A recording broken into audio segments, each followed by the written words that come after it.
ریان اس نے کچھ بتایا جانے عالم سے اس سے دریافت کیا نہیں۔ وہ منہ بسوڑے بولا، اب تمہیں کیا ہوا؟ جے نے اس کا منہ بنا دیکھا پوچھا، جے بازی میرے ساتھ ایسا کیسے کر سکتا؟ اس نے گاڑی کی ڈگی میں ایک بے ہوش بندہ ڈالا ہوا تھا، مجھے رات ڈگی سے سامان نکالنے کا بول کر بہت اندر چلا گیا۔ میں نے جیسے ڈگی کھولی تو ایک موٹے بینسے نما انسان کو آدھا مرا دیکھ کر مجھے ہارٹ اٹیک ہوتے ہوتے بچا۔ وہ اپنے نادیدہ آنسو صاف کرتے اپنی دکھ بڑی داستان سنا رہا تھا۔ مونا جو قاب سے اس کی دکھی داستان سن رہی تھی، پوری بات سنتے ہی اس کا کہکا بے سہاتا تھا۔ جے نے اسے گولی سے نوازا، وہ فوراً وہاں سے رفو چکر ہو گئی۔ اس سے پہلے کہ جے اس کی گردن ہی چوٹا دیتا، جے اٹھا اور چارجر روم کی جانب بڑھا، جہاں پر اس کے ہاتھ لگتے ہی اچھے اچھے مجرم اپنی زبان کھول لیتے۔ وہ روم میں داخل ہوا، ریان ملک اور مونا بھی اس کے ساتھ تھے۔ بادشاہ اپنی ایک بزنس میٹنگ پر تھا۔ سامنے والا شخص تو جیسے سکتے میں آ گیا، تم جان عالم ہو، باکسنگ چیمپئن۔ اس نے پہچان لیا تھا، پر وہ 2 سال پہلے باکسنگ چھوڑ چکا تھا۔ تمہاری یادداشت تو کافی اچھی ہے، چلو اب بنا ایک پل کی بھی دیر کے سب کچھ سچ سچ بتاؤ۔ وہ سرد لہجے میں بولا، اس کی آنکھوں کے ساتھ ہی وحشت سامنے جبہ بند انسان کی جان نکالنے کے لیے کافی تھی۔ کچھ نہیں جانتا، وہ اپنے ہوپ پر قابو پاتے ہوئے بولا، جے ایس کے اس آبدانے تھے۔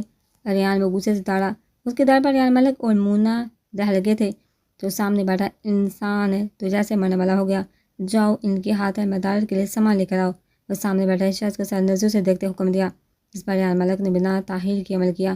ریان نے ایک باکس سے بڑھ کر جے ایس اس باکس کی جانب آیا اور اس آدمی کو دیکھ کر پراسرار سا مسکرایا۔ اس کے صرف لب ہی مسکرائے تھے، آنکھیں ابھی بھی سرد ہی تھی۔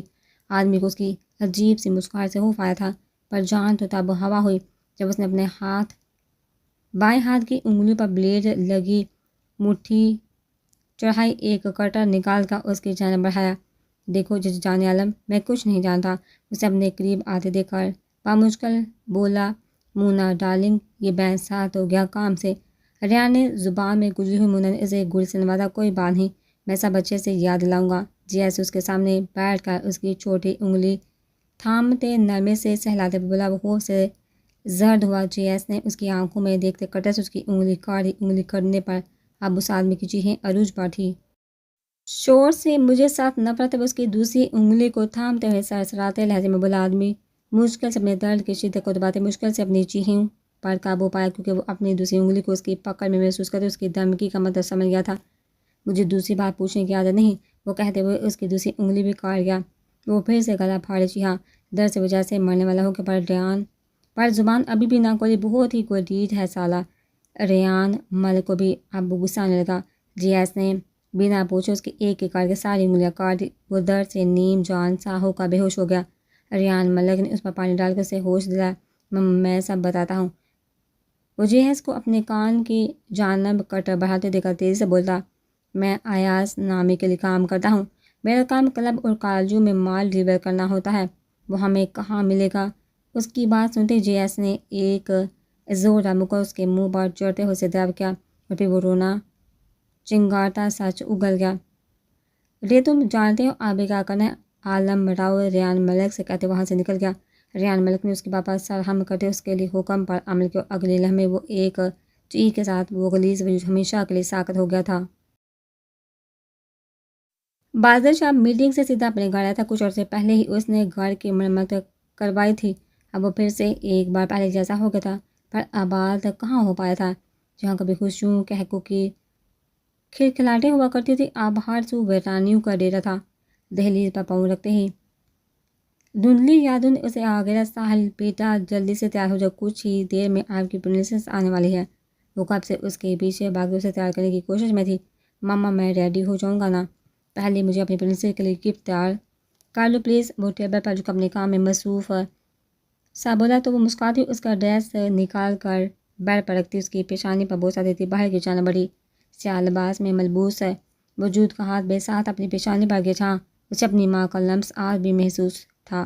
وہ سامی آنکھوں سے دھیرے دھیرے قدم اندر کی جانب بڑھاتا، ہر پل اس پل کو یاد کرتا جب اس کے ننھے ننھے قدموں سے چلتا ان کے پاس آتا تھا۔ اس کی مما کھانا لے کر اس کے پیچھے بھاگتی، جب اس کے بابا پھر سے آتے اسے ڈھیر سارا پیار کرتے۔ اپنی زندگی 5 سال وہ بھول گیا تھا، پر اسے اپنی 10 سالہ زندگی یاد تھی۔ وہ ہال عبور کرتا، پیانو ہال میں جو اس کے بابا نے اس کی مما کے لیے بنوایا تھا۔ وہ پیانو کی کیز پر ہاتھ پھیرتا اس کے سامنے آ بیٹھا۔ آج وہ نہ بازار بن کے آیا تھا نہ بازار شاہ، وہ ساحل شاہ بن کر آیا تھا۔ گرے شرٹ، بلیک پینٹ اور بلیک کوٹ پہنے، شرٹ کے اوپر والے دو بٹن کھولے، سیاہ بال کچھ بکھرے سے تھے، آنکھوں سے سیاہ لینس نکالے۔ آج وہ اپنی پہچان کے ساتھ آیا تھا، سنہری دھوپ سی آنکھوں میں درد کی سرخیاں لیے اس کی مضبوط انگلیاں پیانو کی تاروں سے الجھنے لگی۔ وہ آنکھیں موندے اپنی زندگی ان عزیز بڑے پلوں میں جینے لگا جب وہ پاگلوں کی طرح ساری رات اپنے ماما پاپا اپنی پرنسس کے لیے تڑپتا تھا، کس طرح اس نے اپنی زندگی کی ہر رات قبر میں گزاری تھی۔ دوسری جانب لمس ابراہیم، جو ہمیشہ کی طرح اپنے ویران دل کے شاہ ہاؤس کے سامنے اپنے دل کے درد کو دباتے گاڑی میں آنکھیں موندے بیٹھی تھی، اسے پتہ چلا تھا کہ کسی نے اس گھر کو خرید لیا ہے تو دل شدت بین زدہ ہوا تھا۔ وہ اکثر کئی گھنٹے شاہ ہاؤس کے سامنے گاڑی روک کے اپنے درد پر نوحہ کے نہ ہوتی تھی۔ آج بھی وہ حسب معمول شدید اذیت سے گزری تھی، تبھی اس کی کان میں بےحد مدھم سی دھن کی آواز گونجی۔ آنکھیں پٹ سے کھلی، اسے لگا یہ اس کا وہم ہے، پر دھن کی آواز لگاتار سنائی دینے لگی۔ یہ محسوس دھن تھی جو وہ اکثر سلیمان شاہ سے فرمائش پر اپنے ساحل کے ساتھ سنتی تھی۔ وہ ایک جھٹکے سے گاڑی سے باہر نکلی اور بنا سوچے سمجھے اندر کی جانب بڑھی، تیز قدم رکھتی۔ جیسے وہ اندر کی جانب بڑھی تھی ویسے آواز بھی تیز ہوتی جا رہی تھی۔ وہ لاؤنج کا دروازہ مڑ کر اس جانب بڑھی جہاں سے آواز آ رہی تھی۔ اس وقت اس کی حالت اس نشے سے ہو رہی تھی جیسے ایک عرصے کے بعد اس کا نشہ درکار ہوا ہو۔ وہ پاگلوں کی طرح بھاگتی 20 منٹ کے سیدھے عبور کرتی، دروازہ کھولتی اندر داخل ہوئی۔ وہ اپنی زندگی کے پہلا باب کھولے بیٹھا تھا، تبھی اس کی سماعت سے کسی کے قدموں کی آہٹ سنائی دی۔ انگلیاں پیانو پر ساکت ہوئی، اس کی محمیت میں حلل ڈالنے پر اس نے غصے غضب سے دروازے کی جانب دیکھا جہاں لمس ابراہیم کو دیکھ کر اس کا پارا مزید ہائی ہوا۔ وہ غضب اور غصے سے لال ہوتی سنہری آنکھوں سے حلل ڈالنے والے کی جانب دیکھا۔ لمس ابراہیم اس کے دیکھنے پر جیسے پتھر ہو گئی تھی، پیشانی پر بکھرے سیاہ بال جو کبھی سنہری ہوا کرتے تھے، غصے سے بڑی سنہری آنکھیں جن میں کبھی اس کے لیے نرمیاں ہی نرمیاں ہوا کرتی تھی، ناک جو غصہ کرتے وقت اکثر پھول جایا کرتا تھا۔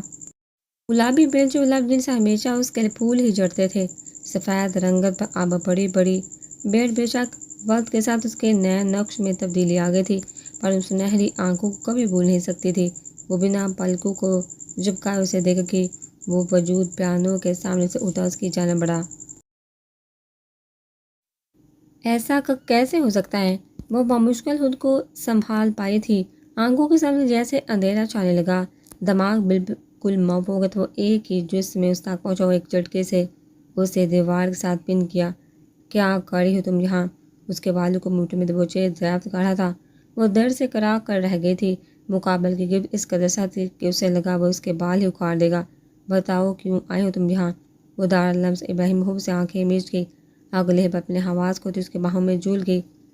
ہے لٹل مرمیڈ ویک اپ۔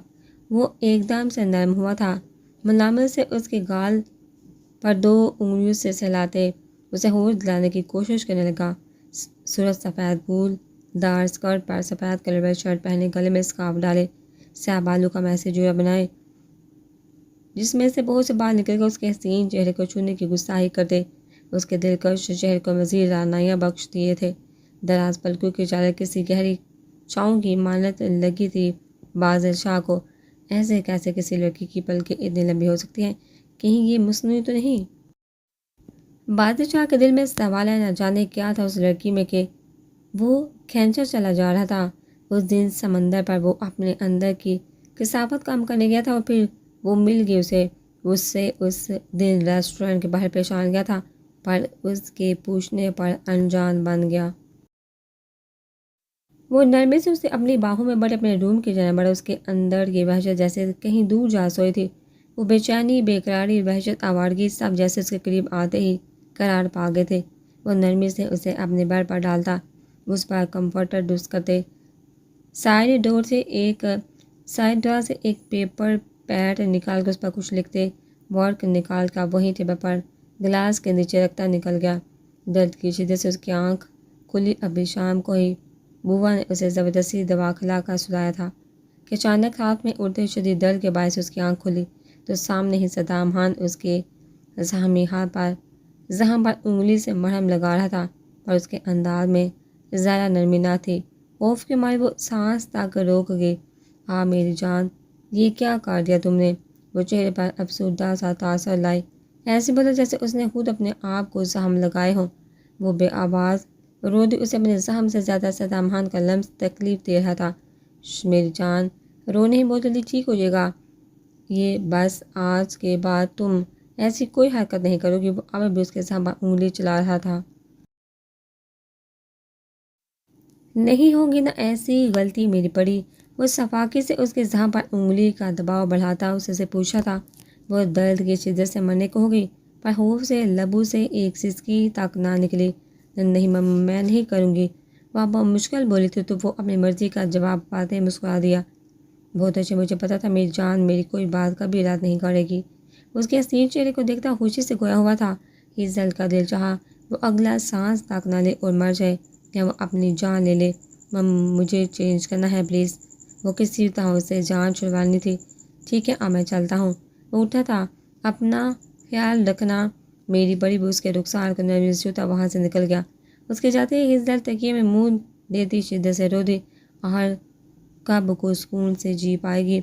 سب اپنے تو اسے چھوڑ گئے تھے، اس کے ماما پاپا، اس کا بھائی، تو وہ کیوں بچ گئے تھے؟ کاش وہ بھی مر جاتے تب ہی، جہاں اس کی سب کچھ کھو گیا تھا۔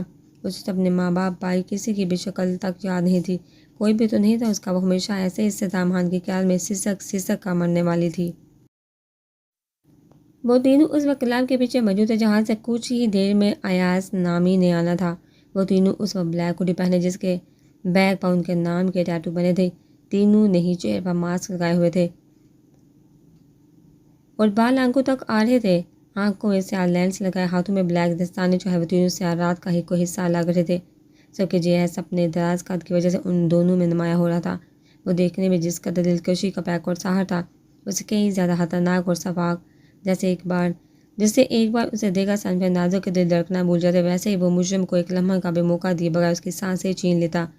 جی وہ دیکھو، وہ کمینہ آ گیا ہے، ریحان نے اسے بتایا جو اپنی ہائی سیکیورٹی میں گاڑی سے نکلا تھا۔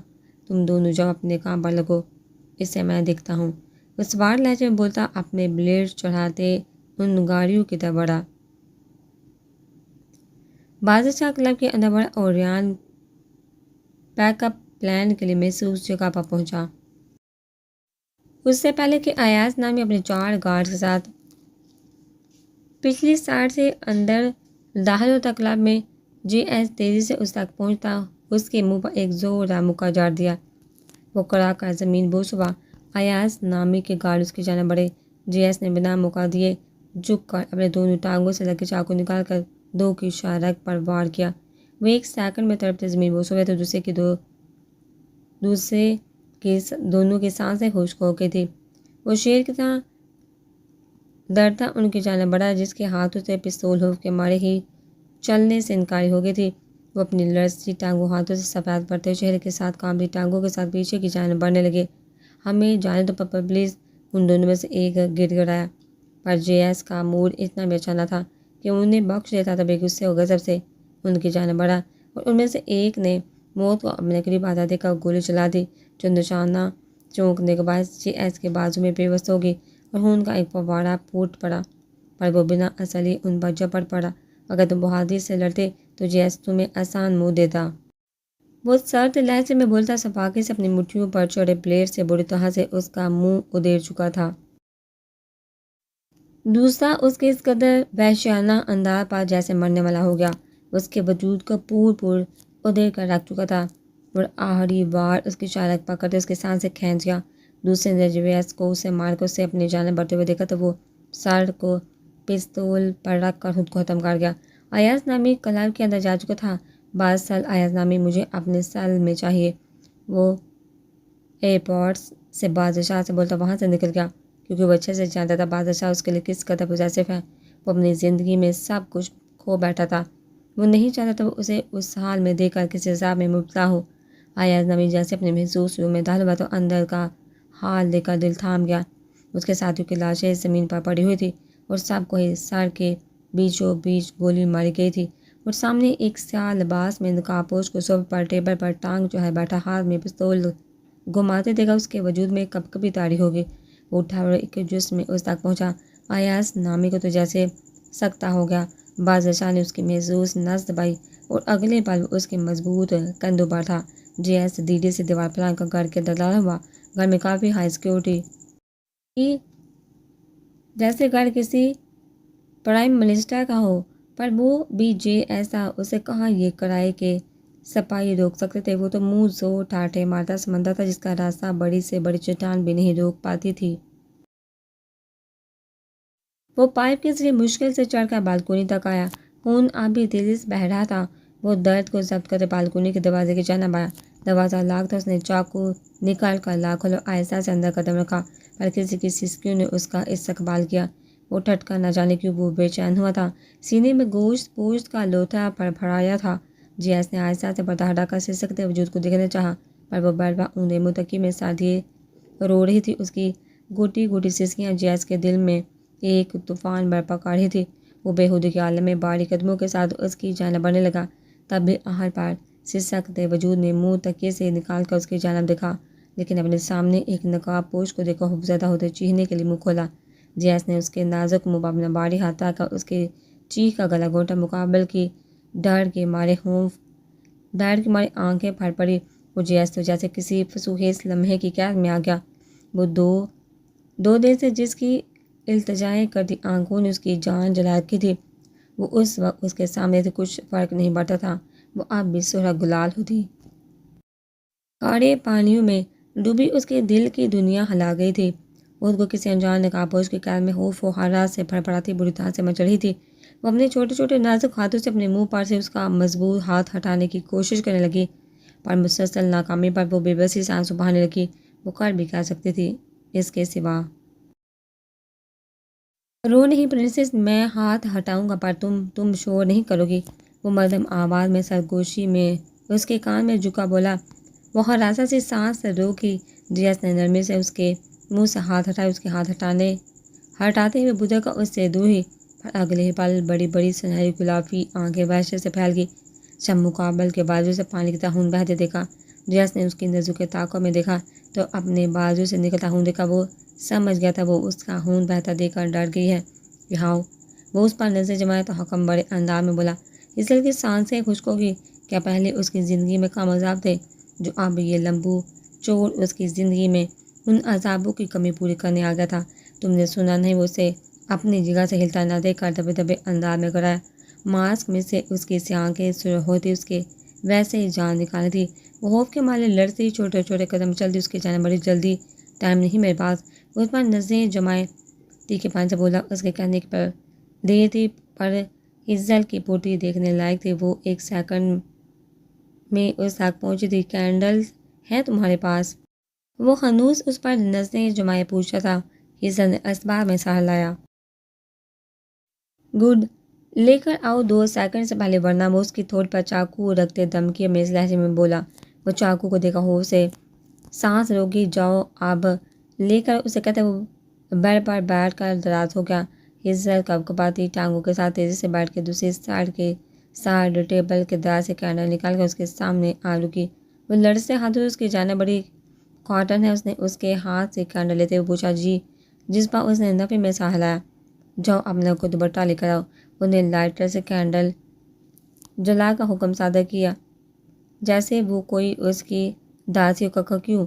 انہیں ہمت جٹا کر پوچھا۔ بھلا وہ اس کے دوپٹے کے ساتھ کیا کرنے والا تھا؟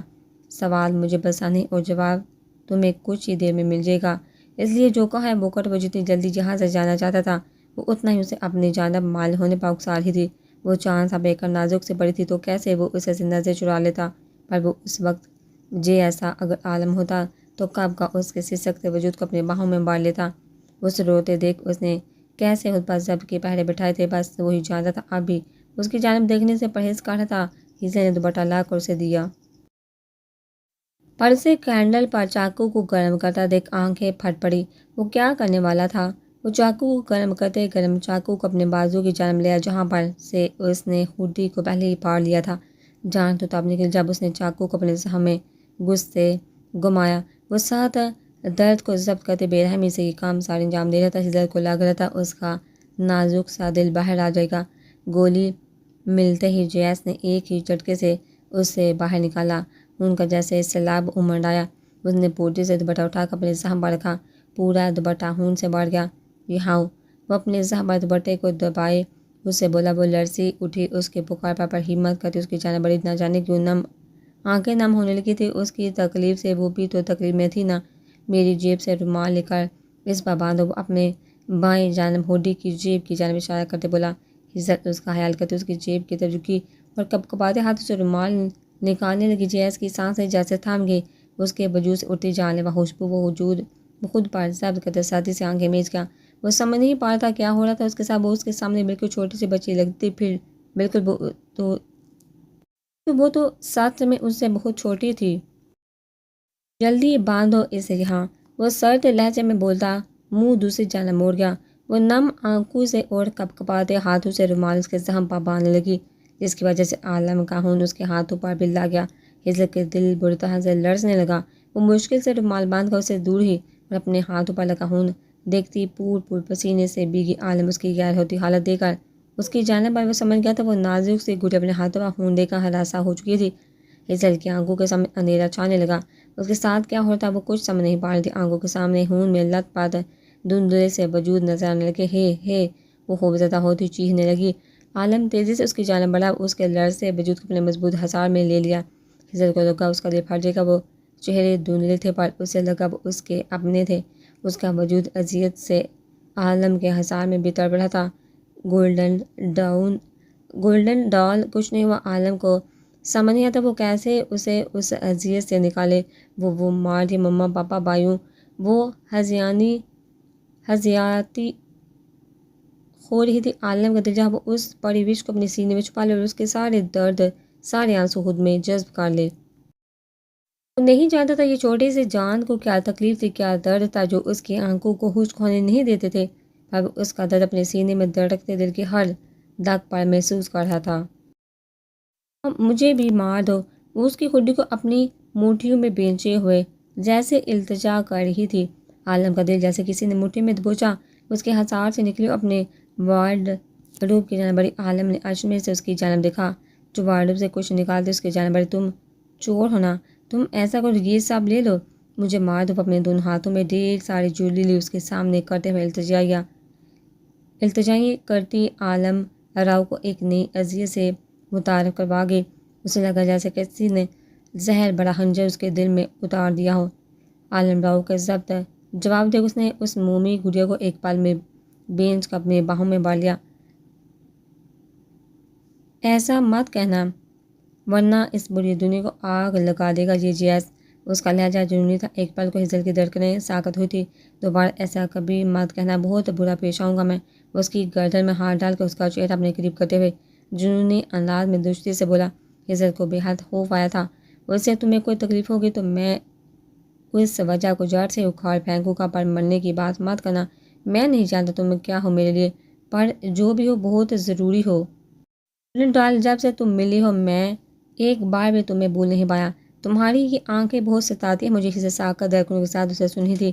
اس کی آنکھوں میں پھیلی وحشت میں اس سے ایک دیوانگی نظر آئی تھی۔ وہ کون تھا اور کیا کہہ رہا تھا؟ کیا وہ اسے پہلے سے جانتا تھا؟ دل میں اسے دیکھنے کی خواہش نے سر اٹھایا۔ ہزر نے کسی چانس کی کیفیت میں ایڑیاں اٹھا کر ہاتھ اس کے ماس کی جانب بڑھایا تھا کیونکہ وہ اس سے کافی زیادہ لمبا تھا۔ عالم نے کوئی مزاحمت نہیں کی تھی۔ جیسے اس نے عالم کے چہرے سے ماس ہٹایا نظر جیسے ساکت ہو گئی، دل کی دھڑکنیں ڈولنے لگی۔ وہ پلکیں جھپکانا تو تک بھول گئی تھی۔ وہ تو کوئی حسن مجسم، کوئی یونانی دیوتا تھا۔ گھنے سے بال، روشن کشادہ پیشانی سے آنکھیں جو کافی تھی۔ انہوں نے بہت سی لڑکیوں کی بڑی آنکھیں دیکھی تھی پر کسی لڑکی کی پہلی بار دیکھی تھی۔ مغرور کھڑینا کا نابینا لب، خوبصورت سفید رنگت، مضبوط کثرتی وجود۔ وہ کوئی شہزادہ نہیں بلکہ کہیں کا سالار لگ رہا تھا۔ عالم نے ہاتھ اس کے نازک کمر میں حل کیا اور دوسرے ہاتھ سے اپنی آنکھوں میں لگے لینس نکالنے لگا۔ ہیزل نے کچھ حیرانی سے اس کی جانب دیکھا تو عالم نے دونوں لینس نکال کر اپنی ہیزل گرے آنکھوں سے اس کی جانب دیکھا۔ ہیزل کو لگا خدا نے اس شاہکار کو بنانے میں کچھ زیادہ ہی سخاوت دکھائی تھی، پر صدام خان کا وحشی چہرہ آنکھوں کے سامنے آتے وہ ایک جھٹکے سے اسے دور رہے مجھ سے۔ وہ چلائی، آنکھیں ایک بار پھر سے اپنی بے بسی پر اشک بار ہونے لگی تھی۔ جھٹکنے پر عالم نے غصے اور حیرت کے ملے جلے تاثر لیے اس بڑی پیکر کو دیکھا جو نائٹ ڈریس پہنے، دراز کھلے گولڈن بال بے تحاشا رونے کی وجہ سے کلال ہوتی گولڈن آنکھیں سرخ ہوتی، چھوٹے سے ناک اور نابی لبوں کا کٹاؤ بھی کچھ سوجا ہوا لگ رہا تھا۔ عالم کا دل جیسے مچل اٹھا، بے شک وہ اس پتھر دل سالار کا ضبط برتہا سے آزما ہی تھی۔ ابھی کیا ابھی جائیے یہاں سے۔ وہ قدم قدم اسے دور جاتی بیگانگی سے بولی کہ کہیں صدام خان نے اسے دیکھ لیا اور اسے بھی کوئی نقصان پہنچا دیا تو۔ وہ تو پہلے ہی زخمی تھا۔ وہ غصے سے اس کی جانب بڑھا، وہ اسے اپنی جانب بڑھتا دیکھ ڈریسنگ کی جانب بڑھی، پر جیس کے چنگل سے بچنا اتنا آسان کہاں تھا۔ عالم نے اسے بازو سے تھام کر جارحانہ انداز میں دیوار سے لگایا، اس کے بازو پکڑ پر درد سے دوہری ہو گئی۔ عالم اسے اپنا بازو تھام کر روتے دیکھ کر مانا اس کی گرفت مضبوطی پر اتنی بھی ساتھ نہیں تھی کہ وہ درد سے دوہری ہو جاتی۔ اسے کچھ غلط ہونے کا احساس ہوا۔ کیا وہ مجھے دکھاؤ؟ عالم نے نرمی سے اس کا ہاتھ تھام کر اپنے سامنے کیا تو اس کی نازک سی کلائی برتہا سے جلسی دیکھ کر اس کا دماغ گھوم گیا۔ کس نے کیا یہ؟ وہ بڑی مشکل سے خود پر ضبط کرتے غصے اور غضب سے دریافت کر رہا تھا۔ اس کے پوچھنے پر اس کے رونے میں مزید روانی آ گئی۔ تو تم نہیں بتاؤ گی؟ اوکے فائن، میں خود پوچھ لوں گا۔ وہ شعلہ جوالا بن گیا تھا۔ ہیزل کی تو جیسے جان پر بن آئی۔ نہیں میں سب بتاتی ہوں پلیز، وہ روتے ہوئے لرزی آواز میں بولی۔ عالم کے باہر کی جانب قدم بڑھتے رکے تھے کہ کالج میں کوئی جانے عالم راؤ آیا تھا تو وہ رکی۔ عالم نے حیرت سے اس کی جانب دیکھا، اسے لگا وہ اسے پہچان گئی ہوگی، پر نہیں۔ پھر کیا ہوا؟ اسے تجسس ہوا وہ اشتعال بھی مہتانیہ اور فہد کی بات نہیں مان رہی تھی۔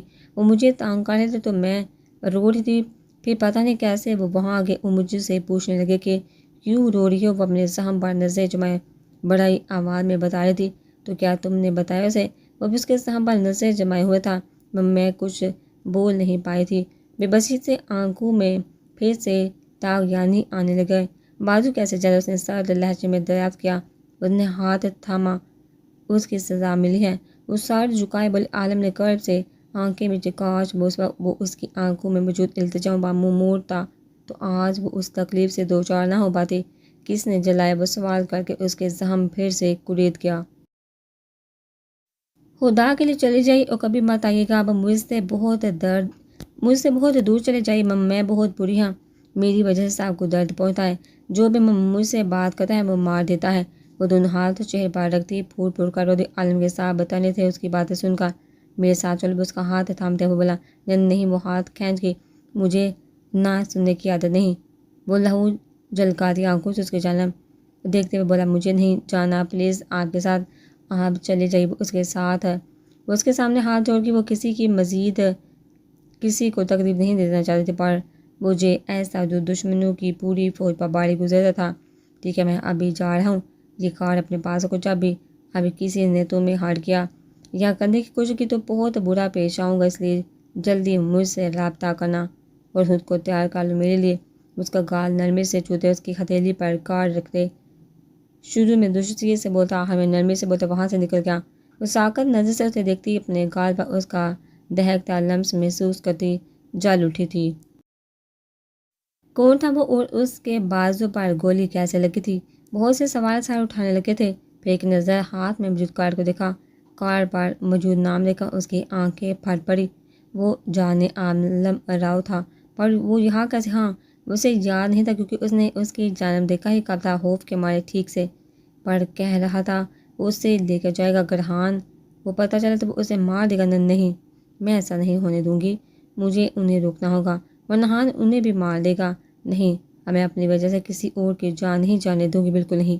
مجھے ساری زندگی یوں ہی گٹ گٹ کر جینا ہے، وہ یوں ہی ایک دن مر جانا ہے۔ وہ خود سے پاگلوں کی طرح باتیں کرتی، آخر میں پھوٹ پھوٹ کر رو دی۔